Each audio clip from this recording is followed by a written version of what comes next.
say, what's been happening at your end in the last few days? Well, it's interesting that back in the comment section again, we have this one guy called Deputy Norberg.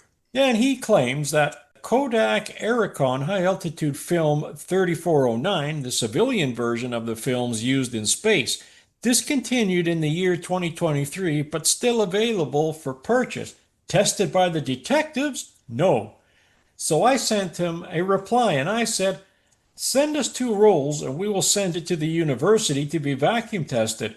But you won't do it because all you can do is complain and call us liars. Well, we're waiting. Yeah, they just go on about the film. You realize a high altitude film is only good for 12,500 feet, and that's documented. This is another thing that's interesting because Neil Ward sent me some information and a couple of links to NASA. NASA seeks volunteers to track Artemis II mission and seeks volunteers to passively track Artemis II Orion spacecraft as crewed mission travels to the moon. Why do they want that? Then this other article, then it says, radiation burns the sky. NASA sounds alarm as expanding South Atlantic anomaly threatens U.S. satellites against rising Russian space rivalry. Oh dear. So you can see what's happening, can't you? You see, I have a funny feeling that they're going to pull another stunt with this radiation business again. And they're going to postpone Artemis, indefinitely. They're going to kick the can down the road again for another 5 or 10 years. And they're going to claim that they can't do it now because of this new expanding South Atlantic anomaly that's threatening us. That's quite interesting because the anomaly is coming down much lower. So if that's where the satellites are, then why are they claiming all of these satellites are much higher up? They even route airplanes around that to avoid going through that area. And that's only 7 miles up. But we could see why NASA is seeking volunteers to track Artemis II, because nobody believes they're garbage anymore. Yeah, I think you've got a point there. If NASA is requiring random members of the public to do the tracking for them, to confirm it, it's just admitting that their own press releases are inadequate. They don't support what people are saying. They can launch as many rockets as they like, they can go up into space as often as they like, but if people don't believe what they're being told, NASA have got a real problem. It's called credibility. How have they lost credibility from the 1960s when everybody believed what they were being told? Because they've been caught out in so many lies, so many inadequate responses, so many false hopes raised, that people tend not to believe what they're being told now. It's the education of the public. So thanks, NASA. You've educated us very well. I much appreciate your efforts in that area. Now, if they're going to say that radiation is a problem now, how come it wasn't a problem back then? The South Atlantic anomaly has been around for years. That's why they switched their computers off in the ISS when they go through the South Atlantic anomaly, because it would fry the computers, as you've shown already. So if they're going to fry the computers, what will it do to humans? Probably fry the humans as well. Unless you're Al Bean, who didn't think they went out far enough to get through the Van Allen belts. That was a bit of a problem, wasn't it? How can you not know about the Van Allen belts if you're an Apollo astronaut? Where's your education? Where's your knowledge of the sky? Where's your training? Were you not told about them? Was it not considered a problem back in those days? Obviously it was. I think their degrees were honorary. Ah, good point. Honorary degrees. Doesn't mean to say you did the work to achieve it. Oh dear, oh dear. Yeah, it's just beautiful. Of course, Musk is doing the same thing. Like they claim his last one broke his curse on things blowing up, and all they did is cut the video when it blows up. Good way of not showing it, isn't it? Yeah. Oh, yeah, well, you can still find a few of them when it hits the water and it blows up. I think it's just great. Oh, he got rid of the curse on his stuff blowing up. But the only thing he did is he got rid of the expense of having to clean up his mess. Yeah. If you look at the YouTube channel Stefan Burns, I mean, when he's talking about the solar flares and the number of them and the intensity of them that are going on right now, it's just unbelievable how much the Van Allen belts protect the Earth. So if you're in them or past them out there, you are in serious trouble. anything that's out there. I mean, when he's talking about 20 gigawatts of energy within the belts, I mean, at 21 gigawatts, I mean, you can go back to the future, Yeah. at 21 gigawatts. I mean, that'll turn anything that's in there into plasma. I mean, no question about it. Oh, by the way, Back to the Future. Remember when the car was being propelled along the track to achieve its speed? Well, that was filmed with a miniature. Oh, absolutely. It looked very persuasive when it was filmed. You didn't know it was a miniature at the time. But it's a point I made on Saturday that Douglas Trumbull was the master of in-camera effects. He was very good at that. He didn't use CGI. He didn't use blue screen or green screen or whatever the latest effect is. He was just doing in-camera effects. And there's an article on the Owlist website about using miniatures in films. That's where the reference to Back to the Future comes from. The train pushing the car to the speed required. It looked very effective on film. So the idea that you can tell a miniature film because of the depth of focus, which is what Dave alluded to, is not correct. You use the right camera equipment and you'll get the depth of focus you need. Well, even that guy with those model cars, Yeah. jeez, doing all those flips, those Yeah. buggies and stuff. I mean, you think that was real until you really start. He's got the right perspective. And you know what really makes it believable is the engine. He's got it perfectly timed with what's happening. And then you look at the cars out in the distance that are driving by and the people walking by. And you're thinking, holy cow, man, like this guy sure nailed it right pat. Yeah, he's using the right equipment. Yeah, except 2001, Douglas Trumbull was using full size to use the effect. Like he's actually moving the stage. Yeah, that's right. Yeah, well, they built the stage to move, yeah. They built it to move, and it's a full scale. It's not miniature at all. I mean, he probably has some miniature stuff put in there somewhere, but at a certain point in time, he needed to have the correct effect, and he built full size. Look at the stage that rotated, right? That was full size. I mean, that was 40 foot high. Yeah, the space station. Remember at the beginning of the sequence where the rocket comes into the rotating space station, the big wheel? Somebody found that at Pinewood Studios because after the filming had been done, the order was given by quite senior executives within the 2001 A Space Odyssey that the props should be destroyed. That was quite standard for Kubrick. Mm-hmm. He always destroyed his props. But they weren't fully destroyed. And that big rotating space station, parts of it were found in the backlot at Pinewood. And it was about 5 foot in diameter. That was how big that rotating space station was.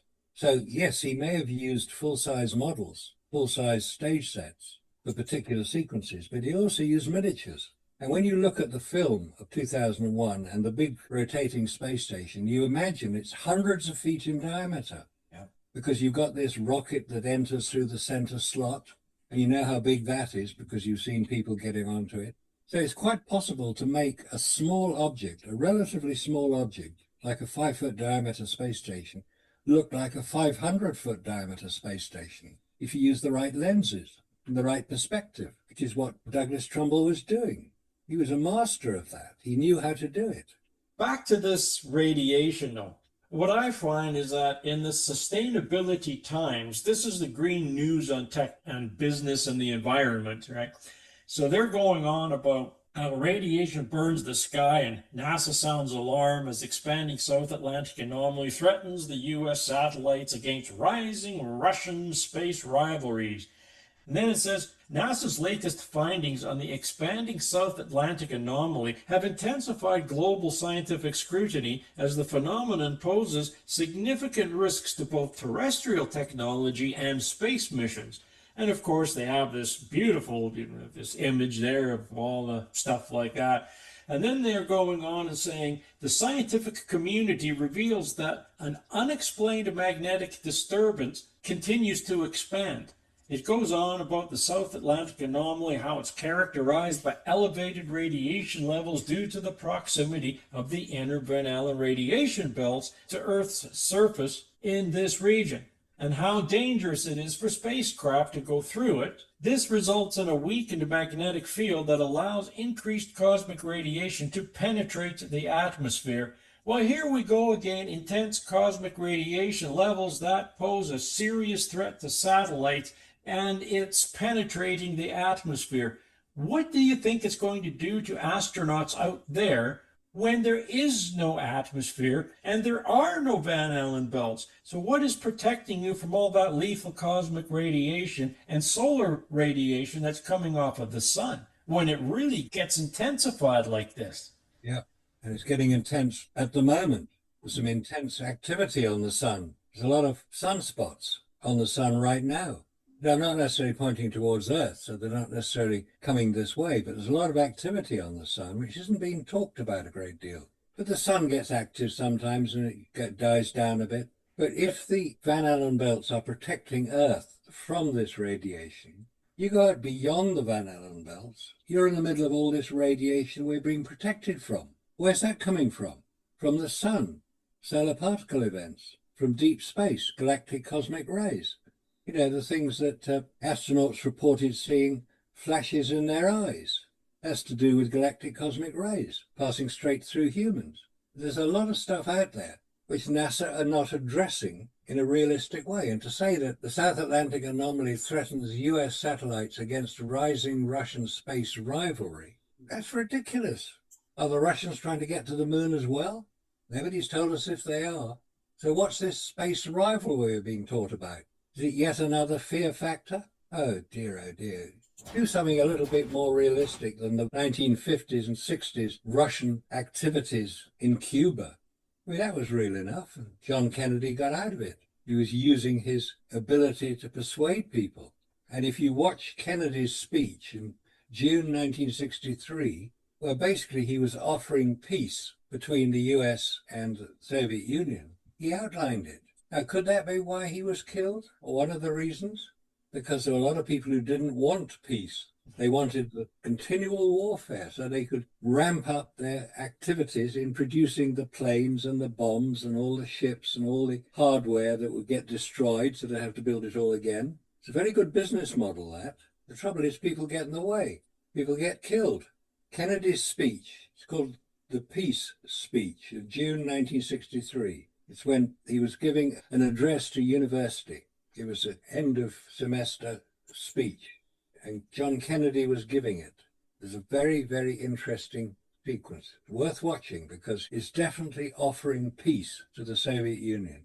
This is 1963, before the Vietnam War started, which Kennedy had wanted no part of. It was Johnson who ramped that one up. But I can really see NASA using this as another excuse to kick Artemis down the road again. You know, they're just going to take this and they're going to kick the can down the road, and now they're going to claim that this South Atlantic anomaly is the reason why they can't send Artemis II through the belts. Oh, wait a minute. Doesn't Artemis II come before 3? So it would be Artemis II through the belts. But now we have another problem. Because what are they saying about this? Now they're saying that, oh, we want people to track it. You know, we want some independent researchers or independent people to track Artemis II because of this. Because people don't believe that NASA tell the truth. Well, they don't. Never a straight answer. Simple.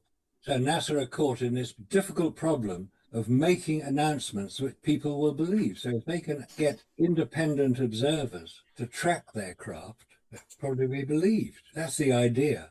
They can get members of the public to track it. They can probably do it quite easily. But to go back to Artemis I, which is 2 years ago, where they launched the Artemis I with Orion, the capsule on top, to orbit the moon. That's a repeat of Apollo 8 orbiting the moon. And that was 50 odd years ago. But why are they having to do it again? And on Artemis I, they installed a couple of crash test dummies, Helga and Zohar, they were called, who were supposedly wired up to various recording devices, determined the extent of radiation that astronauts would be exposed to.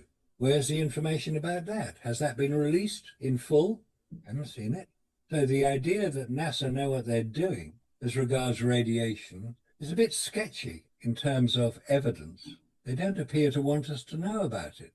Because if we did, and we determined that radiation in space can be harmful to astronauts to the extent they may well be incapacitated, the first question anybody will ask is, well, how did you do it with Apollo 50 odd years ago? Why didn't you use the same protection then? Well, if they didn't use protection because they didn't launch any astronauts then, they just launched empty craft, they've got an embarrassing answer to their question. And the answer would be, well, we didn't launch any live humans through the Van Allen belts. We said we did, because that was the purpose of the whole Apollo moon landings, to demonstrate our superiority over the Soviet Union. You only watched it on film, didn't you? You didn't watch it in real life. There were no onboard transmissions of astronauts flying through the Van Allen belts. You were told they were. That's not the same thing at all, any more than rising Russian space rivalry is a real thing. It's just a continuation of the same old problems. Watch John Kennedy's speech in June '63 and you'll see he didn't want the rivalry. He wanted cooperation. Well, that's not going to work, is it? Not when you've got a war going on. So if they couldn't have a go at Russia, in reality, they have a go at them through the Vietnam War, which is what they did. 58,000 Americans died as a result of that decision, and 3 million Vietnamese. It's a tragic situation. It's becoming uncovered. It's becoming known about. And the more people know about it, the more angry they get at this behavior. And the fact that John Kennedy was killed in public, well, we say in public. In fact, that's an interesting point. It wasn't public until 12 years later. The Zapruder film of Kennedy's assassination, which we're familiar with, wasn't released publicly until the Church Committee of 1975-76 demanded it be shown. And that was the first time any American public had seen that film. So it wasn't a public assassination at the time. It became public later. So the idea that it could be suppressed to the extent that it was indicates that those who were responsible for it did not want their activity to be seen in public. And it wasn't for 12 years. That's a tragedy. Well, I think this is a tragedy because now NASA seeks volunteers to passively track the Artemis II Orion spacecraft as the crewed mission travels to the moon and back to Earth. This is what it says. The mission, targeted for no later than April 2026, will rely on NASA's Near Space Network and Deep Space Network for primary communications and tracking support throughout its launch, orbit, and re-entry. However, with growing focus on commercialization, NASA wants to further understand industry's tracking capabilities. Really? Get this. NASA wants to further understand industry's tracking capabilities. Well, they had all that in the 60s, didn't they? They were supposedly tracking Apollo 11 to 17 all the way to the moon and back, and yet now they're just trying to figure out, they want to further understand industry's tracking capabilities. Right. And I like how they say, no later than April 2026. Are you kidding me? And then they go on to say, this data will help inform our transition to a commercial-first approach, ultimately strengthening the infrastructure needed to support long-term Moon to Mars objectives. Oh, forget that. Humans aren't going to go to Mars. Yes, but if you ask Elon Musk, he says those ships are going to be there in 2026. And then they're going to have humans landing them in 2028. By the hundreds. 200 to 250 each ship. Well, Musk can say that. It's very easy to say it. Well, let's hope he sends his own children. He's got enough of them. He's got a spaceship Got with him. enough of them. Get rid of them. Yeah, he has enough for a space academy. So now we're back to this Artemis II test flight. Again, they're going to be sending astronaut Reed Wiseman, Victor Glover, Christina Koch, along with Canadian Space Agency astronaut Jeremy Hansen on an approximately 10-day mission around the moon. So it's going to take them 10 days to launch from here and then go around the moon and home, when it only took them how long in the 60s? That would cut the time down because that's basically 5 days each way, right? You do realize that they could have just put 2 astronauts on Artemis I, sent them around to the moon, just like Marcus said they did with Apollo 8 in 1968, somewhere in there. 68 was Apollo 8. December Isn't that going 68. backwards a little bit? They've been going backwards ever since they started. Yeah, so here they are sending Apollo 8 around the moon, like you said, in 1968, and yet they could have done that with Artemis I, had a crew on board. Let's face it, back in 68, they didn't have all of the information they have on radiation and the Van Allen belts and everything else that comes through the cosmos, but they sure do now. And yet they didn't even want to send a manned crew around the moon. Oh, but that's okay. They did it in 1968 when they didn't have any of this information. And yet they seem to have no problem risking 3 lives. Well, that's interesting because if they actually did something like that, they would have had all of the data that they needed. They would have collected all the data. They would have known about the amount of radiation. They would have known a hell of a lot more information than they've ever had.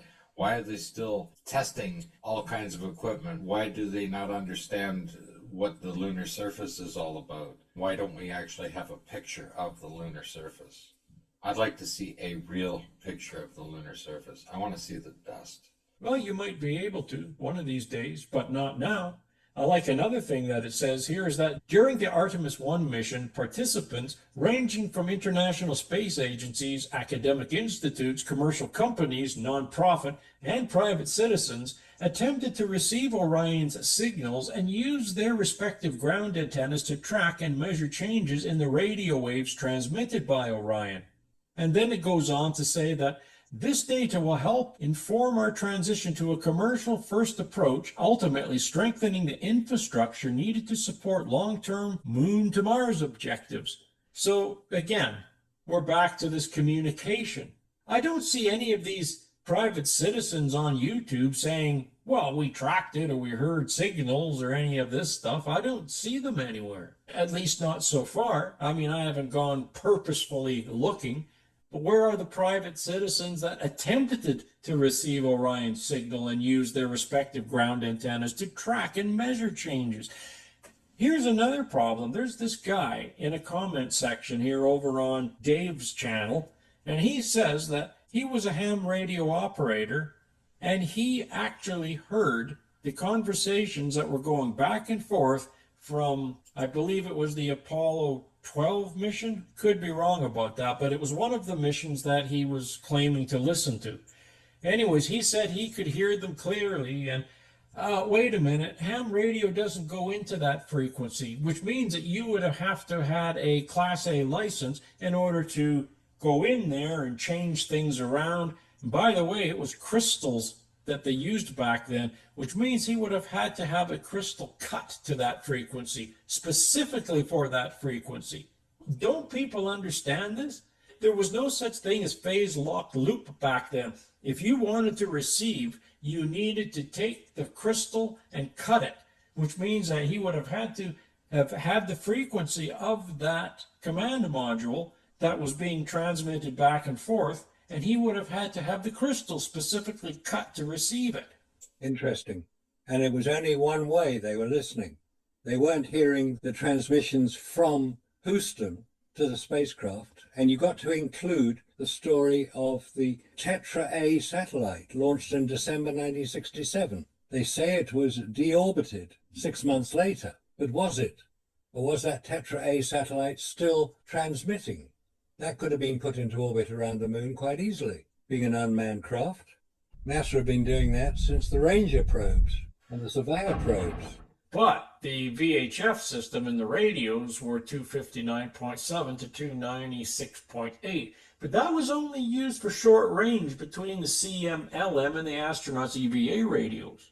So how are these ham radio operators receiving this when the ham radio is only in 140 megahertz band? Could ham radio receive these signals? No. It says not with standard ham gear, and here's why. Because the Apollo S band was 2.1 to 2.3 gigahertz. VHF Apollo channels, again, were 259.7 to 296.8 short range. These are outside the 2 meter, which is 144 to 148 megahertz, and 70 centimeters, which is 420 to 450 megahertz ham bands. A determined ham could modify equipment to receive those signals, but the VHF links were short range. That is, astronaut backpack radios not intended for Earth reception. What are all these stories about ham radio operators listening in to Apollo astronauts? It's yet another PR puff from NASA to make you believe that they did what they claim to have done. And the more we look at it, and the more you examine the evidence behind it, it falls apart. You know, extraordinary claims require extraordinary evidence. There's an extraordinary claim made that we landed humans on the moon, but the extraordinary evidence to support that claim does not appear to exist. And that is the problem that NASA are confronting. So I said to it, I says, okay, what about Apollo 17? Because that's later on. They could have changed things around, but then, no, Apollo 17 used the same communication system as Apollo 11, just with refinements in equipment and performance. Same S-band, 2.106 gigs to 2.287. Then it also claims, again, we have 259.7, 296.8. That was only used from LM to CM comms and astronaut suit radios, LM to CM. These were never meant to reach Earth directly.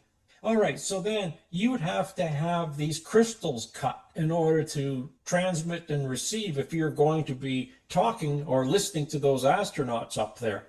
And then again, it says a few universities and research groups with big dishes and custom S-band receivers did track Apollo independently, but not these people who are saying that they've just set antennas up out their backyard and with a ham radio. And it does say that they could have done it, but you would have had to have been pretty smart cookie to do that. Then it says, at lunar distance, the downlink from Apollo was extremely weak, on the order of 10 to the negative 20 watts arriving at Earth. So now we understand why they had the size of the dishes that they did. 85-foot dishes that they had at Honeysuckle, Goldstone, and Madrid.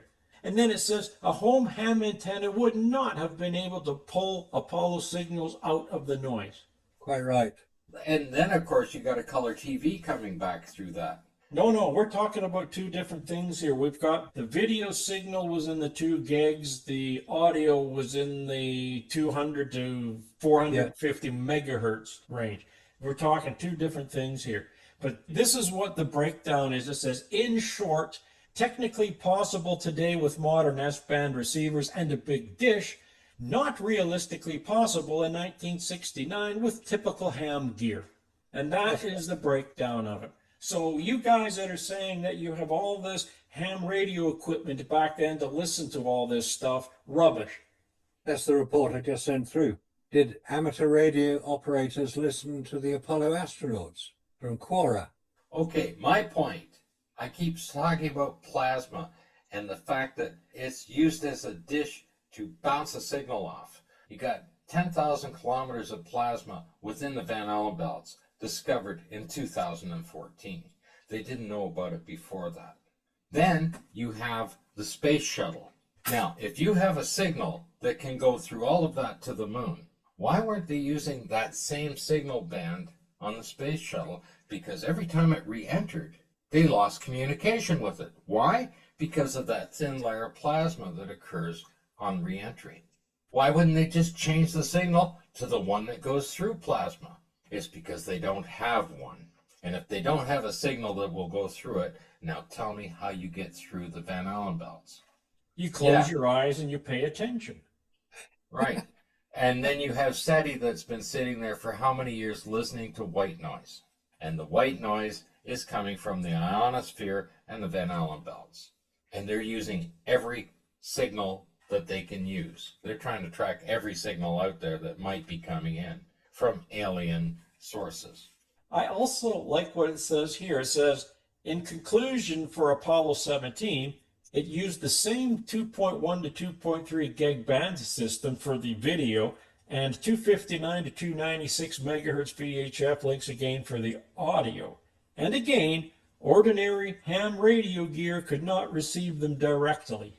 You would need a minimum 26-meter dish to receive this. Are you telling me that these people had 26-meter dishes out there to receive a video signal? Oh, well, you could put an antenna up there to receive the 259 to 400 meg range. That's no problem. But still, I like what it says here. Ham radio did not have 259 to 296 megahertz VHF.